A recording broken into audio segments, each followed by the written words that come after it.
Well, we have Ephraim here today from Autonation Toyota Irvine, and you know, I started to put these away, and you know, these wonderful pastries that were just brought to us, and he was like, no, you don't put those away. No. So I'll put those a little closer to you. The upcoming Jewish festival, I mean, yes. Right? So we're going to eat that. We're going to eat that, definitely.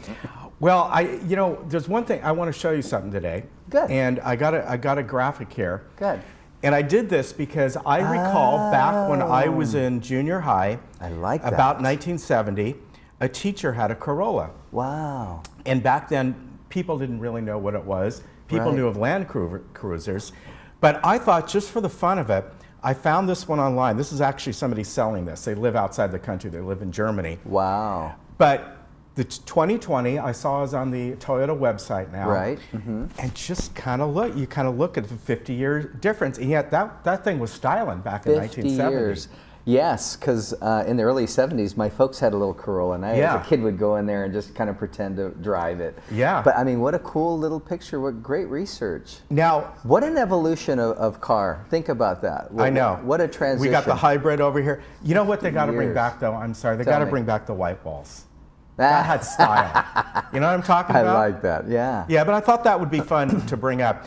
And now, the subject, I'm gonna throw you a little curveball here today, but I think it's an important one. I like a curveball. And this goes to, when someone comes shopping for a car, I think it's particularly someone who's a senior, it's not only how the car looks, the price, and all this kind of stuff, the features, but, and this works for me too, how you fit in the car. Okay. There's been times when I've looked for vehicles, whenever I shop, you know, I lease and I'll look at everything. Sure. And there are times like, that's something I think I would like. Right. And I go to sit in it, and for whatever reason, the ergonomics for me, I just don't feel right in it. I just don't feel comfortable. Okay. And I've known people like my in-laws who got a vehicle once, and a year later, wonderful car, that wasn't it at all. They just didn't fit in it well. It didn't work for them. So I want to know, you know, people come over and talk to you, one of your great salespeople, maybe they'll stop by and see Steve in the service center. Right. But how important that is to make them find something that they feel comfortable in, that they're going to like for many years. That something that fits. Yeah, yeah. And I think that you can do that rather easily. And one of the things that I, for me, find that the chair inside the vehicle now is not just considered a seat. It's not. No, they're orthopedically designed chairs so that they inflate in the right spots. There's lumbar support that are little inflatable airbags in the car now, and we also know that there are side airbags built into the bolsters of the seats, right? Yeah. So that's super important. And I'll tell you, so I find that that's less common, because it's true. I mean, I've been doing this a long time too. Right, yeah. That in the last 5-7 years, especially with a big company like Toyota that really spends the time to design the chair in the vehicle around the person and how it should feel. Because if you're fidgeting a lot, it's because it doesn't fit. Right. And it's because you're not comfortable. Yeah. And then if you had to sit in it for hours, you'd wake up with that soreness that happens when you're driving. And then that's what, then you know it doesn't fit. And nowadays, you know, the chairs are designed much differently. So we find that that's super rare. I haven't heard that now in many years, but it's true. It has happened. Yeah. Or maybe they can't reach something quite right. And of course, again, the difference is now you folks can get with them and let's adjust this. Let's see. Yeah. Let's do go run through all these adjustments and see how you feel. Not just that, but let's run through several different model cars, because each chair is made to fit specifically in a car. Right. And let's see if you fit in that chair in the car with the right headroom and everything. Right. Yeah. Because we don't have to worry about headroom. Well, do we? It's true. And as you just you and I don't. I know we're not challenged in that super high. But I got to tell you, so in that picture you just showed, one of the things that really jumps out to me, and especially with in helping. Right now, today, Larry is coming to pick up his car. He lives in the village. Okay.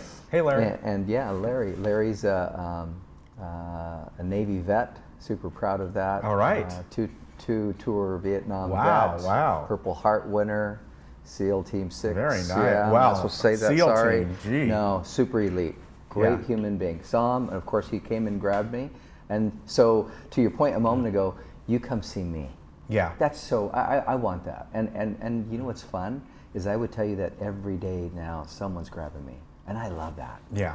No, because well, I've known you for a long time. Yeah. And that is your personality. There's some places people go to look for cars. It doesn't matter who else it is. Right. And the general manager just like kind of... He's hiding. He's hiding. He's hiding. This man doesn't hide. No way. Why would I? Yeah. I have fun with people that come in. And it also shows that we have, and I've created an environment where nothing is hidden. Just let's lay everything out, make it simple and easy, share with everything with everybody, and allow them to the freedom of choice. And if they choose nothing, I'm good with that too. Right. It's about really doing the right thing and caring. You guys have a lot of choices. Well, you know, when you get there and you see the difference. So then we're talking about this car. One of the things that jumps out to me, Ken, is remember the safety that wasn't in that 1970 Corolla that's now. Right. You know what's even more compelling? How about just our cars 3 or 4 years ago? Yeah, what a difference. So I had another village resident that came in just on Monday, and they were comparing, hey, my 16 Corolla, and then we jumped in a 20, and first the car not only feels different, super nice, and of course there's few things that are nicer than a brand new car. Just the smell, the feel, and that car is so substantial, it feels wonderful. But it was all the safety stuff that just meant, it was like, wait. Yeah. You know, that... It's so advanced. Yeah, that family, that couple, they decided to change to the new car. Yeah, when you have a car today that will just have all these safety features that even when I am distracted and do take my eyes off the road for just a moment. Don't be looking at your phone. But we all do. I hate to say it. I know, and it's terrible. It's a disease. Everyone's looking at their phone while they're driving, but all you got to do is take your eye off for a second, though, for whatever reason, maybe to adjust the tuner or whatever that is, right? And then the car anticipates and will stop all on its own. I love that feature. I need that reassurance and added measure of safety. I do. Right. And some have the lane, warning if you're drifting a bit. My folks lived in the village a few years back, and I'll never forget a close friend, a next door neighbor of theirs. It's easy to get confused at times. Yeah. Step on the gas when you really meant to step on the brake. This car won't let that happen. It'll stop. Yeah, yeah. And also that's the reverse. To me. You back up and they will stop if it absolutely when you get something. Too close. Yeah.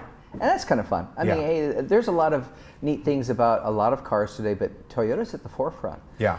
But all that really is important. Doesn't matter a whole bunch if you're not dealing with someone who cares. That's true. That's very true. So I think that's kind of our earmark. And as you said, you've known me a long time. I know. You still have the candies? Of course. Yeah, this man, with the jar of candies, or what are they? Jelly beans? I forget what they were. It's usually chocolate nowadays. Okay. I'm getting older. I like chocolate. All right. Most customers and employees like chocolate. I always tell, if you come in my office, you got to grab one. Yes. It's just but I remember it's a rule. that.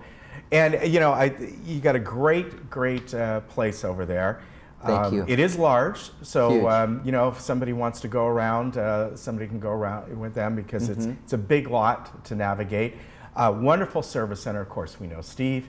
Yep. And you give over at the service center, you have some discounts. For this area, a 3-for-1 tire promotion. We do. All kinds of different things. It changes throughout the year. This one we just had up from last time, so I kept it up, but I know it changes. Can I tell you a quick story from that? Please. So someone came in because they had gone somewhere else and they had been given a quote for brakes. And what was neat about that is that when we just said, come on in. This is how much our brake job could be, but come in because one of the most compelling things is we're going to inspect the car for free. Right. They didn't need brakes. They didn't need brakes, and that's the most important thing. Well, let's check the car. And when we checked the car, we realized, the brakes weren't the problem, and it didn't need to be replaced. Let's save you all that money. And that's where that Steve last week was talking about that pit stop. Come on in. Let's just check the car. We'll do that multi-point inspection, complimentary, and maybe it's just drive up and let's check the tire pressure. Because I don't want to do it, Yeah. And you're supposed to check it every time you fill up for gas, and not many of us do. Although, with the technology nowadays, it'll come up on the screen what your tires are, It's true, but all you got to do is a car loses about 1 pound, they say, per month of air pressure. Oh, really? Yep. And depending on how you're driving and what the weather's like, it could be 2 pounds. Yes, that's true. But all you got to do is lose 3 or 4 pounds. You're supposed to be at 35, 36. You're now at 28. That wears on the tires. You're going to wear those tires out in half the time. Yeah. And the car will drive funny, and all of a sudden it's pulling this way, and you're wondering why. And let's give you a $100 alignment. No, let's just inflate the tires and send you on your way.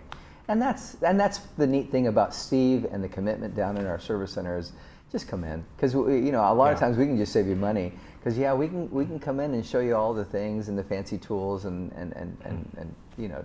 give you a quote for something expensive, but instead let's check the car, because oftentimes we find that it doesn't need anything other than just a little bit of an inspection, maybe a little air or whatever it might be, and let's send you on your way. Let's save you the money. Yeah, and while you're doing that, you can go in and go see Ephraim while Steve's looking at your car. You better. And maybe he'll give you some candy, but he's not going to give you one of these. No, because they're going to be gone in a minute. They're going to be gone. All right, buddy. Always good to see you. It's super nice to see you. Thank you very much. Thanks for having me. And of course, they're just right down the road there. And they got the big kind of tent-like building that you can see. Yep. And I know when you're ready close by in Irvine, and you have some events, you'll let us know about those. Absolutely. Yeah. Thanks, All right, Ken. check out. Yep. It's like fun. You just go down there. It's like going to a car show. Yeah, it is. All right. Is it? You take care. Thank you, man. We'll be right back.